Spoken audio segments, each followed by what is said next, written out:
विषम है और कैसे है, धनात्मक है। ठीक है, मतलब अगर पहला धनात्मक पूर्णांक 3 हो, विषम संख्या है। विषम संख्या का मतलब 2 से भाग पूरा पूरा नहीं जाएगा, सम संख्या का मतलब 2 से पूरा पूरा भाग जाएगा। ठीक है, और दूसरा वो कंटिन्यूअस होनी चाहिए। अगर 3 है, 3 के बाद 4 आता, 4 सम संख्या है, उसके बाद 5 आएगा तो 5 होना चाहिए।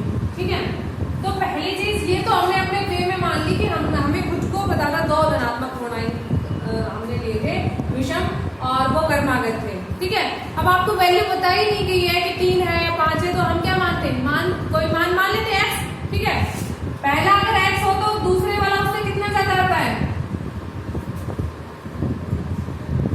2 ज्यादा आएगा। अगर पहला 3 है तो दूसरा कितना हो जाएगा, 3 + 2 कितना आ गया, 5 आ गया। अगर पहला विषम धनात्मक पूर्णांक 9 हो तो अगला क्या आएगा, 9 प्लस कितना आएगा, 11। यहाँ पे अगर पहला x माने तो दूसरा क्या आएगा, x + 2। आया समझ में? अब हम मानते हैं माना विषम धनात्मक पूर्णांक, विषम धनात्मक पूर्णांक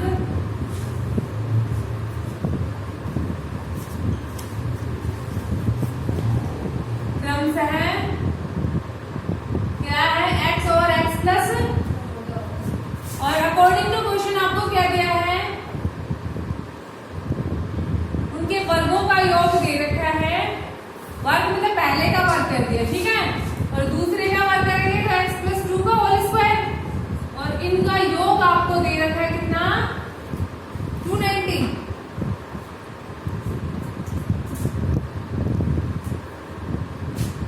हमने 2 धनात्मक पूर्णांक माने x और x + 2 कंटिन्यूअस है। ठीक है, अब इनके वर्गों, क्वेश्चन में आपको बताया है कि इनके वर्गों का योग 290 है, यानी 290 इनके वर्गों का योग है। पहला हमने इनका वर्ग किया, पहले का वर्ग x का वर्ग x² और x + 2 का वर्ग x + 2 होल स्क्वायर, फिर उनका योग करके दोनों को जोड़ दिया और वो मान कितना आ गया, 290 आ गया। ठीक है, अब इसको सोल्व करते हैं।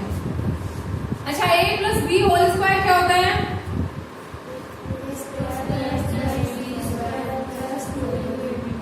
ठीक है, x² प्लस अगले वाले में x² प्लस b² यानी 2² प्लस 2 × x × 2 = 290। ठीक है, x² प्लस 2 का स्क्वायर 4 प्लस 2 दूनी 4x बराबर 290। x² और x² 2x² 2x² plus 4x plus 4 और 290 को भी हम इधर ले आएंगे तो कितना हो जाएगा, ये माइनस का 290 बराबर 0। आगे आपके पास समीकरण 2x² प्लस 4x। अच्छा, माइनस का 290 और प्लस का 4 घटा होगा, 290 में से 4 गए तो कितना आया, 286, और 290 ज्यादा है तो 290 के साथ क्या था, ऋणात्मक निशान था, तो हमने इसको नेगेटिव दे दिया बराबर। अब पूरी इक्वेशन को हम 2 से डिवाइड भी कर सकते हैं। 2 से डिवाइड करेंगे तो हमारे सिंपल करेंगे इक्वेशन को, 2 से x² को 2x² को डिवाइड किया, 2 से 2 कैंसिल हो जाएगा, इसमें 2 का भाग देंगे तो 4 2 से कितने बार, 2 बार डिवाइड हो जाएगा, प्लस 2x माइनस 143 = 0। अब ये आपके पास एक समीकरण आ गया। ठीक है, इस समीकरण को हम कैसे सॉल्व करेंगे, 2 तरीके आपके पास, या तो उसको गुणनखंड विधि द्वारा सॉल्व करो कि 2 को 2 पार्ट्स में डिवाइड करो, कि मल्टीप्लाई करें तो -143 आ जाए और ऐड करें तो वापस कितना आ जाए, 2 आ जाए, या फिर दूसरा फॉर्मूला क्या है आपके पास, सीधे धराचार्य फॉर्मूला, x बराबर -b plus minus b² - 4ac/2a। ठीक है, यानी अगर आप सीधे धराचार्य लगाएं तो एक हमारे समीकरण में आपको कितना दे दिया, a बराबर 1, b बराबर आपको दे दिया 2 और c बराबर दे दिया -142। ठीक है, सीधे धराचार्य क्या है, x बराबर -b plus minus b² - 4ac/2a। अब इसको सोल्व करेंगे, b की वैल्यू रखेंगे, a की वैल्यू रखेंगे, करते हैं तो गुणनखंड विधि क्या कहती है कि जो x का गुणांक होता है उसको दो भागों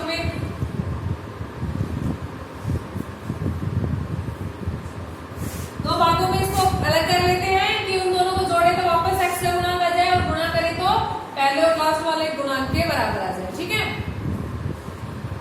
अब हमने अगर इसको दो को दो भागों में तोड़ना है, ठीक है, ऐड करें तो आपके पास कितना आना चाहिए, 2 आना चाहिए, और मल्टीप्लाई करें तो -143। हमने इसके दो टुकड़े किए 13x और दूसरा आया है 11x,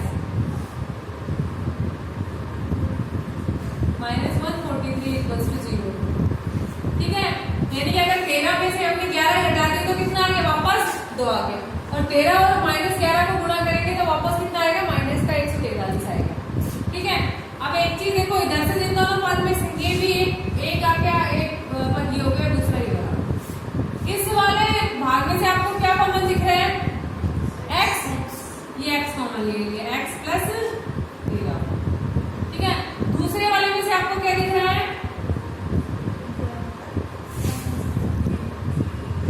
x प्लस बराबर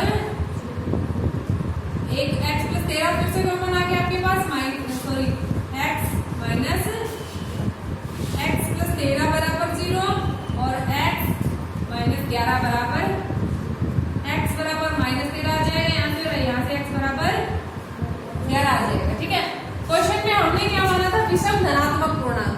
ठीक है, तो ये तो ऋणात्मक आ गया, तो ये आंसर कैंसिल। ठीक है, यानी कि हमारे पास एक धनात्मक पूर्णांक x का मान कितना आ गया, 11, और दूसरा धनात्मक पूर्णांक x प्लस 2 है, तो दूसरा धनात्मक पूर्णांक क्या आ जाएगा, 11 प्लस कितना आ गया, 13। ठीक है,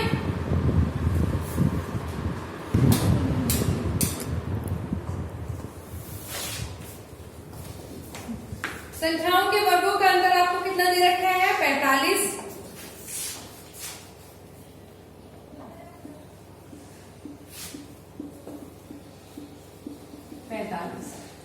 दूसरी चीज आपको बताई गई है कि छोटी संख्या का वर्ग बड़ी संख्या का 4 गुना,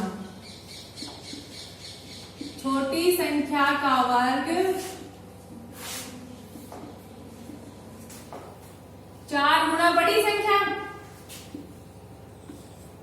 जो बड़ी वाली संख्या है उसका 4 गुना किसके बराबर है, छोटी संख्या के वर्ग के बराबर है। ठीक है, अब हम मान लेते हैं कि माना बड़ी संख्या बराबर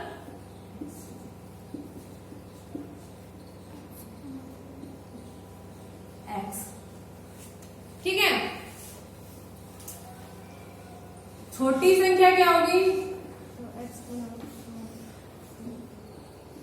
छोटी संख्या का वर्ग क्या है, इसका 4 गुना है, 4 गुना x। ठीक है, अगर छोटी संख्या निकालनी हो तो दोनों साइड वर्गमूल ले लेंगे, इधर वर्ग का वर्गमूल लिया तो वापस वही संख्या आ गई, यानी छोटी वाली संख्या आ गई, और इधर वर्गमूल लेंगे तो √4x आ जाएगा। ठीक है, अब बड़ी वाली संख्या भी आ गई और उसी के अकॉर्डिंग अपन ने छोटी वाली संख्या भी पता कर ली। ठीक है, अब क्वेश्चन में क्या कहा गया, दोनों के वर्गों का अंतर कितना है, 45 है। दोनों संख्याओं के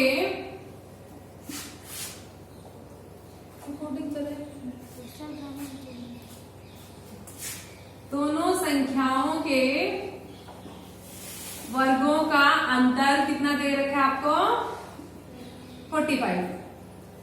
पहले तो इनके वर्ग लेंगे और फिर उसके बाद उसका क्या ले लेंगे, सब्ट्रैक्शन। बड़ी संख्या क्या है आपके पास, x है, और x का वर्ग x²। छोटी संख्या √4x, इसका वर्ग कर दिया और दोनों का अंतर ले लिया, सब्ट्रैक्शन ले लिया दोनों का, कितना है 45। x² माइनस, अब इसका स्क्वायर करेंगे √4x का, तो स्क्वायर करते हैं तो अंडर रूट हट जाता है, यानी -4x बराबर 45, x² माइनस 4x माइनस 45 इधर आया तो माइनस का हो गया। ठीक है, अब आपके पास आ गया x² माइनस 4x माइनस 45 बराबर 0। 4 को 2 भागों में बांटना है कि गुणा करें तो कितना आए, -45 आए। चेक करो 45 किसके पहाड़ी में आता है? 2 के में नहीं है, ऑप्शन कैंसिल। 3 के में, 4 के में, 5 के में। 5 को किससे गुना करेंगे? 5 नीम 45, ठीक है। अब आपके पास जो 45 आएगा वो कैसा आना चाहिए? नेगेटिव आना चाहिए, ठीक है। यानी कि 2 पार्ट्स हो गए, एक 5 हो गया और दूसरा 9 हो गया। और 4 भी कैसा आना चाहिए? नेगेटिव आना चाहिए। अब 4 नेगेटिव आना चाहिए, इसका मतलब जो बड़ी वाली संख्या है, जैसा मान अगर आपको धनात्मक चाहिए होता तो हम बड़ी वाली संख्या के साथ धनात्मक चिन्ह ले लेते, ठीक है। अब हमें नेगेटिव चाहिए तो हम बड़ी वाली संख्या के साथ नेगेटिव साइन ले लेंगे। ये ले लिया नेगेटिव और ये धनात्मक। 9 में से 5 गए तो कितने बचे? 4। निशान कौन सा? माइनस। 9 को 5 से गुना किया, कितना आया? और 45 ए प्लस माइनस गुणा के माइनस, यानी कि x square minus plus 5x minus 9x minus 45 बराबर, इधर से x कॉमन आ जाएगा, x कॉमन लिया आपने, x प्लस 5, यहां से कितना कॉमन? x इधर है, यहां तो है ही नहीं, तो x तो कॉमन आना ही कैंसिल। 45 9 के पहाड़े पे आता है तो माइनस 9 कॉमन ले लिया, x बच गया। इधर कितना? 5 बार डिवाइड हो जाएगा बराबर 0। एक तो आ गया आपके पास x प्लस 5 कॉमन और x minus 9 is equal to 0। आ गया x प्लस 5 बराबर 0 और x माइनस 9 बराबर 0। x इक्वल टू 5 माइनस 5 आ गया और x इक्वल टू 9 आपके पास। अब क्वेश्चन में आपको क्या दिया है कि 2 संख्याओं के वर्गों का अंतर 45 है, छोटी संख्या का वर्ग बड़ी संख्या का 4 गुना, दोनों संख्याएं ज्ञात कीजिए। ना आपको ये बताया कि धनात्मक है, ना आपको ये बताया कि ऋणात्मक है। चलो हम पहली संख्या धनात्मक ही ले, पहली संख्या अगर 9 लेंगे, ठीक है, तो दूसरी संख्या क्या आ जाएगी? ये हमने बड़ी संख्या मानी थी, छोटी संख्या क्या आ जाएगी?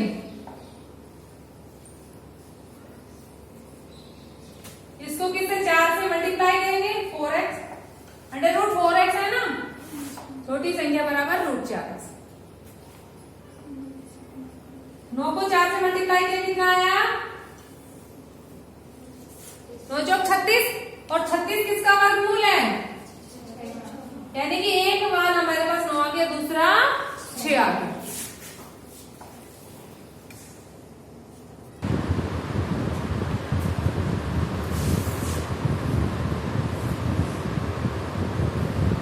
दो भागों में हमने इसको तोड़ दिया और आगे बताया गया है कि इसको बड़े भाग के वर्ग का 2 गुना, हम मान लेते हैं ये वाला क्या है? इसका बड़ा भाग है और ये भाग क्या है? इसका छोटा भाग है। अब बड़े भाग का वर्ग कर दिया हमने और इसके वर्ग का कितना गुना? 2 गुना कर लेंगे और छोटे वाला भाग है उसके वर्ग से 164 अधिक है। छोटे वाला भाग है ये है, इसका हमने वर्ग कर दिया। अब भी ये कितना आ रहा है? 164 अधिक आ रहा है, ठीक है। आपको ये बताया गया क्वेश्चन में कि बड़े भाग के वर्ग का जो 2 गुना है, बड़ा भाग क्या लिया हमने? x लिया। सबसे पहले 16 को 2 भागों में तोड़ ले, a और b, ठीक है। अब बड़े भाग का वर्ग जो है उसका 2 गुना, पहले हमने इसका वर्ग किया, इसका फिर इसको 2 से गुना कर दिया तो इसके वर्ग का दुगना आ गया। इसका वर्ग का दुगना छोटे भाग के वर्ग से 164 अधिक है, यानी कि ये वाला मान अभी भी इससे कितना? 164 अधिक है। अब इधर ज्यादा है तो इस साइड अगर हम 164 जोड़ देंगे तो दोनों बराबर आया समझ में? यानी कि ये आपको एक समीकरण आ गई आपके पास। पहली चीज क्या थी कि हमने a प्लस b 2 भागों में तोड़ा तो कितना आया? 16 आया। एक समीकरण ये आ गई। दूसरी समीकरण आपके पास है 2a square minus b square minus 164 is equal to 0। या तो इस समीकरण से इसका स्क्वायर करो, फिर कुछ टर्म्स कटेंगी, या फिर आप इसमें यहां से a का मान निकालो या फिर b का मान निकालो। जैसे हम a का मान निकालेंगे, a बराबर कितना हो जाएगा? 16 माइनस b आ जाएगा, ठीक है। एक की जगह कितना रख देंगे 16 माइनस बी, यानी 2, एक की जगह 16 minus B square minus B square minus 164 is equal to 0। अब एक चीज देखो, पहले तो इसको a माइनस बी का होल स्क्वायर वाला फॉर्मेट है, इसको सोल्व करो, ठीक है। उसके बाद आपके पास तीन चीजें आएंगी, बी स्क्वायर में आएंगी, बी के टर्म आएंगे और कांस्टेंट टर्म आएगा, यानी कि एक द्विघात समीकरण आएगी और उस द्विघात